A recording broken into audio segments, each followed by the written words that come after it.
Hello and welcome to the Reclaim Podcast. My name's Connie Stowers, the realist skater. And I'm Melissa Harrison, fierce feminine. And we're here to remind you that nobody is coming to save you. And this is our 9th and final episode of season 1. We've done a whole season. Did a whole season. Congratulations. Congratulations to you. And we chose 9. So 9's always actually been my favorite number. I was born on 9/29. I was born at 9/27.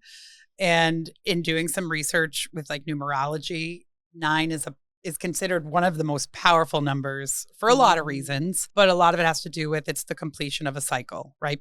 Last single digit number before you go into double digits. So we didn't even plan it that way. We did not, but I'm that. excited about the number 9. I love us. It's so great. And on today's episode of Sesame Street, the number 9, brought to you by the number 9. But, you know, speaking about powerful things, we wanted to end this season with something we've talked about throughout the entire season, but also it's such a huge part of how we operate in our daily lives. Yes. And that is manifesting. Yes. Manifestations. And if you think it's a bunch of cuckoo, hoo-ha, you probably just haven't tried it or done it right. Because it is it's not just saying words. And I think people get confused. Like, well, I've said every day that I'm rich and I'm still Where's not rich. The money? Where's the money? I'm always reading a lot of different books as you are. And I'm rereading a book called Ninja Selling right now. And one of the things it talks about is you can't get into the manifestation mindset until you've shown gratitude for what you already have. We cannot manifest new things until we're grateful for what we have right in this moment. And I think we forget about that. Well, how deep are we going into manifestation? How deep you want to go, baby? Let's go. Well, I think that gratitude, and we talked a few episodes ago about how I feel about fake gratitude. Sometimes you need to just find the least sucky thing in the moment and be grateful for that. But you're so spot on about being grateful for whatever's happening in this moment, because this one moment is actually all there ever is. And we just look at it from different perspectives. Everything we want is here, and we can't even feel gratitude for what we're perceiving that we're experiencing. We don't let in, like our lens is like we put blinders on and we can't let in all the other things that are actually right there for us. Well, and you have to make a decision. Are you going to be a player or are you going to be a victim? And when we think about showing gratitude for where I am, so there's somebody out there listening to this right now that's like, where I am, I lost my job, like my marriage is falling apart, I can't lose weight, someone just, like all of the things that can bring us down and keep us in this low vibrational energy. And if you can find a way to say, what is this teaching me? What am I learning from this experience? As hard as this moment is, what am I going to take out of it? How am I going to be a player and not a victim? Because the law of vibration, it works in both directions. So like is going to attract like. And if you sit there and say everything is shitty and everything keeps going wrong and that's just my luck, guess what? That will continue to be your luck. Right, because it keeps the same lens on. Because ultimately, right, like we're the ones who give meaning to everything in our lives. You and I could experience the exact same thing, the exact same circumstance, but give it very different meaning and so have very different outcomes. But you're right. If you keep telling that story, like I say to people all the time, what story are you telling? Are you telling the story, my life is shitty, I have horrible luck? Yeah, well, you're going to keep having it because that's the only lens that you're using to see the world. And if you are radiating negative energy, you're going to attract other people who are also radiating that negative energy. Like misery loves company is a very true statement. You can't even see. There could be 100 positive people. Mostly, I mean, okay, like it's not 100%. We all have a mix. But there could be 100 mostly positive people in the room and one negative. But if you have those, if you're radiating that negative vibe, if you have those blinders on, then that's the only one you're going to see. Yeah, and I think everyone has a different approach to it. Like I'm pretty hardcore about the fact that I do not allow thoughts in my brain that have like a negative connotation. Now, I'm a little bit more extreme than others may be about it. I'm very strict with myself, and I change the conversation in my brain often, right? So if my initial thought is, I had such a shitty day today, I immediately will shift that thought to, today presented a lot of opportunities that I could learn from. And how are we not going to do that again? Yeah. And it is a very conscious decision to take that thought process and turn it around. The mindset that you have to build, like it's tough. You have to really work at that. That's not something that just happens one day you wake up and decide like, I'm going to think positive thoughts all the time. I'm going to go live in Never Ever Land. Well, there's so much momentum. We're taught and we're surrounded by and pummeled with all of that negativity that there's a lot of momentum. Well, and you have to make the decision to choose to respond to the negative in a positive way rather than allowing it to determine how you're going to act, right? Like you take that negative experience and decide. I was sharing a story, an example from the book. And this is a book that's for really like anyone who likes to sell, but it is geared more towards realtors. Yeah.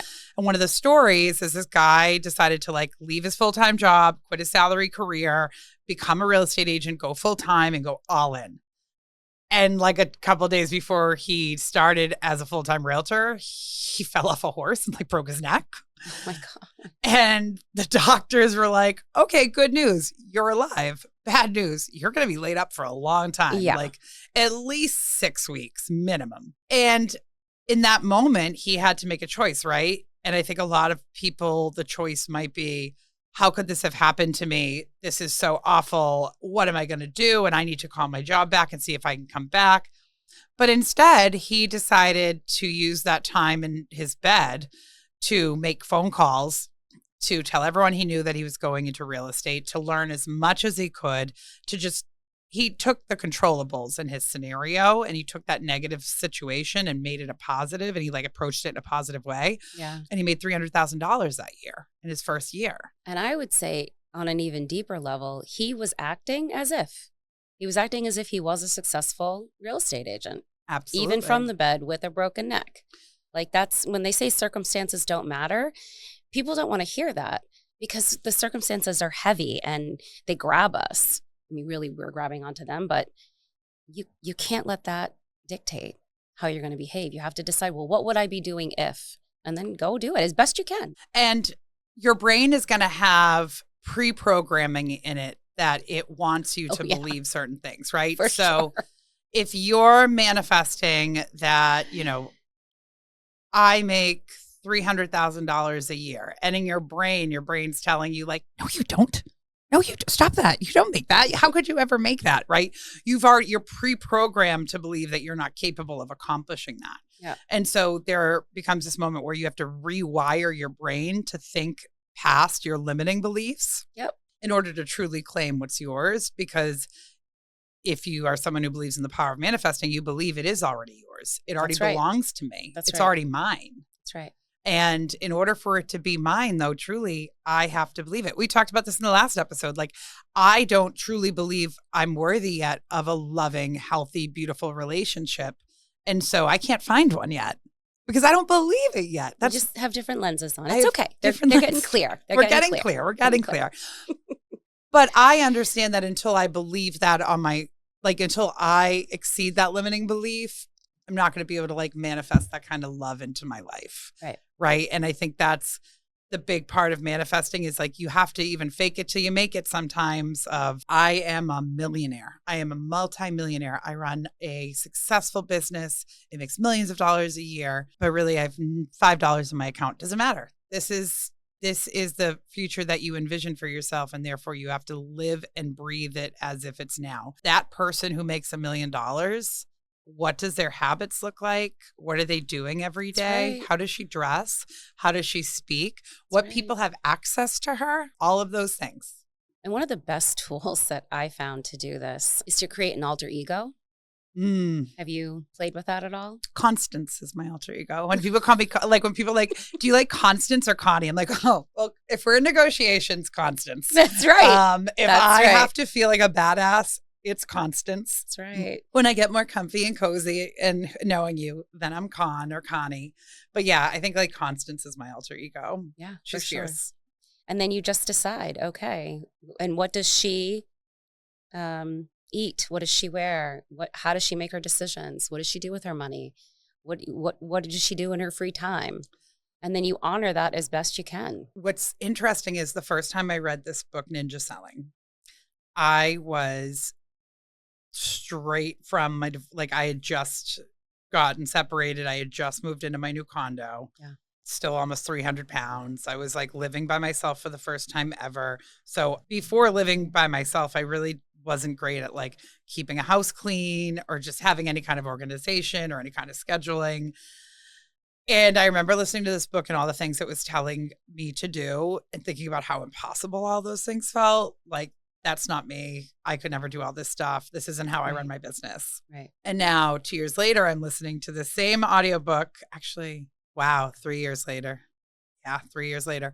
I'm listening to the same audiobook and I'm listening to the suggestions they're making, and not just in running my business, but your mindset and your life. And I'm like, that is me now. That's me. I'm here. I'm ready to receive this message. Here I am. One of the most powerful manifestations, if you will, that I experienced was buying my house. I had so many limiting beliefs saying I could not own it. I had my mother in my ear. You can't handle, it's too much. And I rented a townhouse years ago. And I remember as soon as I moved in, I said, treat this house as if you owned it. Everything you do it as if you owned it. And the reason this story was so powerful was because on paper, it made 0 sense that I could buy this house. I didn't have the down payment. I didn't have none of it. None of it made any sense. And I remember after about 4 months of living in this rented townhouse and treating it, though, as if I owned it, I had this knowing hit me. I'm going to buy a house this year. And I'm like, what rational mind was like, you're fucking crazy. You can't, all of the limiting beliefs came up. But I kept following that. And I was like, but I am a homeowner. I've been doing this for a while now. I've got this. And within 8 months, I bought my house. And that's a whole magical story. That could be like a whole other conversation. But I think it's really important to remember that when you start stepping into a new identity, it is going to feel wonky and your brain is going to lose its shit because it wants to keep you, it thinks safe. And so it's going to come up with all the reasons that you've ever heard in your entire life, and then some, probably past lives too, right? That you just can't have the thing. And your job is to just ignore that and keep going. Yeah, and ignoring the noise, being able to fuel it yourself. I have a lot of, obviously when you have a lot of followers, you get a lot of feedback, and I get so much positive feedback. I get so many people who say such kind, wonderful, loving things to me, and it definitely fills my cup. But I have made a commitment to myself that regardless of the wonderful things or regardless of the horrible things, really what matters is who I am every day and how I show up and how I show up for myself and what do I think about me. Because God forbid, but if Instagram goes away tomorrow and there isn't 100 people telling me how wonderful and beautiful and great I am every day, it can really screw with your psyche. When you build the social media presence, you are getting a lot of external validation all the time and a lot of attention all the time. And I do find myself being burnt out by it sometimes because it feeds me. It's, it's like, okay, I'm hungry for it. I need to make another viral video. Yeah. And I'm really trying to be conscientious of that because the power that I have is going to always be fueled by what I have inside and what I can give myself, have you heard? By everybody else. That's right. And have you heard it's in me, not on me? I haven't. I like that. Which is what that is. Everything could be stripped away from you and you'd build it back and more because it's in you, not on you. That's a good one. I like that one. And that really ties into this whole manifestation topic, right? Because ultimately, we're not looking to get things. our five senses, they're so seductive. Mm. But ultimately, it's a feeling. It's something inside that we want. And so when we keep coming back to that, it's in me, what's in me, what am I feeling? The outside world will rearrange itself to deliver. It kind of goes back to what you were saying. If you're giving off a negative vibe, you're going to get negative back. Mm. And at our core, it's not negative. It's calm, it's pure, it's peaceful.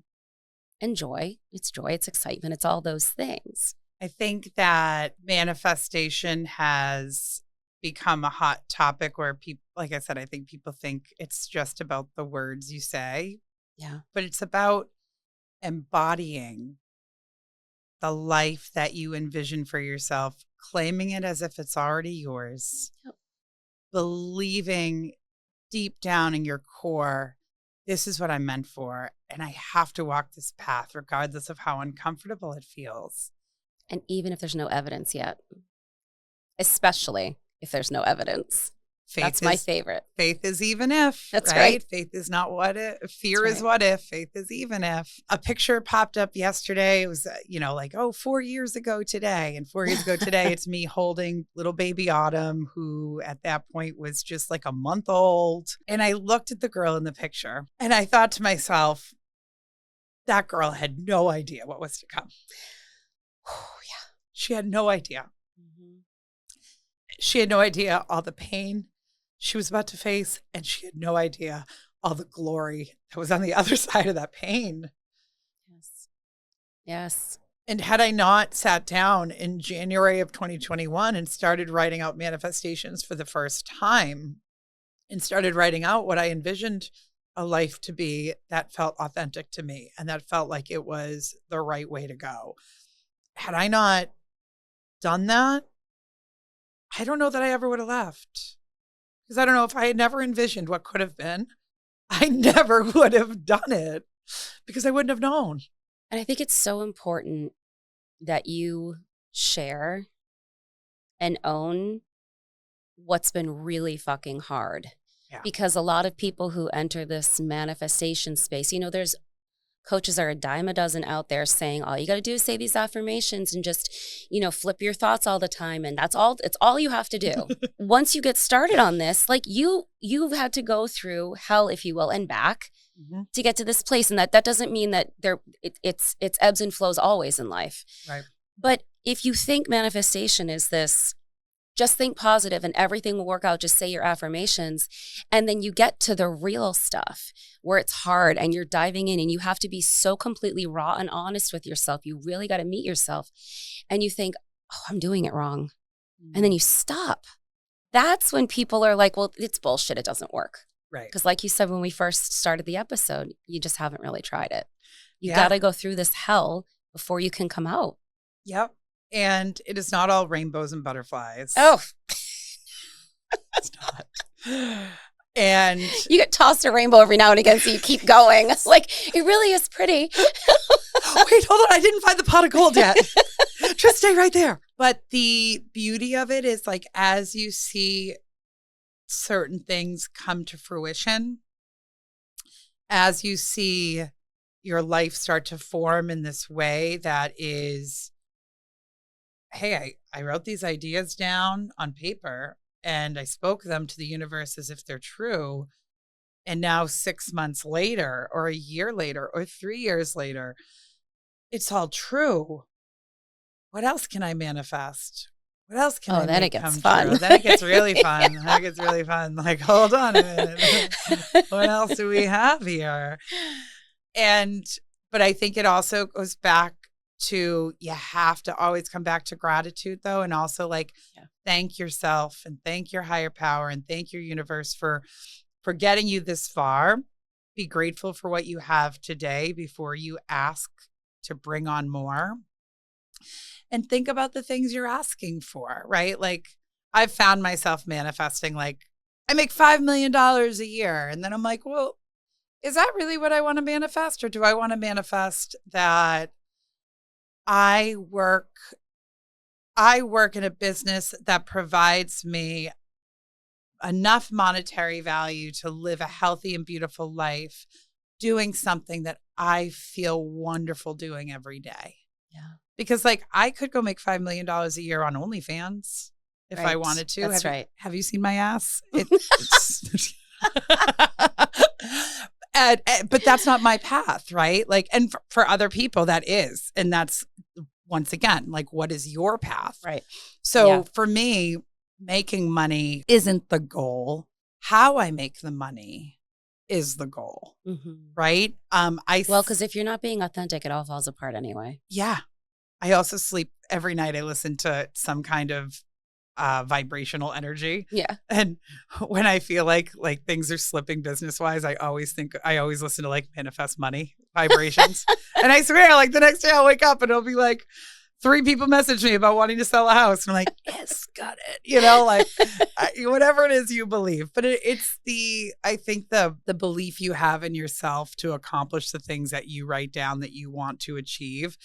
It starts with just having that belief, and it starts there. And I agree. And I would add that it's also about letting yourself receive them. Oftentimes we think it's so much about go, get, force, rah, like that will get you a certain amount for sure. What I've experienced is the letting go and the not forcing and letting myself have it has produced more magic than all of the force that I did for 2 decades. Believing that you deserve it. Well, right, because you can't receive it unless you believe that you deserve it, for sure. Yeah. It'll ping pong right off. Oh, yeah, fast. That's it, guys. That's season 1. It's a wrap. It's a wrap. If you haven't already, please like and subscribe to our channel. Keep an eye out for what's next to come. We don't know yet. We'll see. We have some ideas. We have some ideas. So if you want to reclaim your life, maybe start this season from episode 1. Listen to it through. We can't wait to hear your feedback, hear your thoughts. Please write to us and share with us your own journey and your own stories. And I'm so grateful for this opportunity. Me too. To be able to share. Yes. So thank you guys so much. much. Love you guys. Remember, nobody's coming to save you. Go save yourself.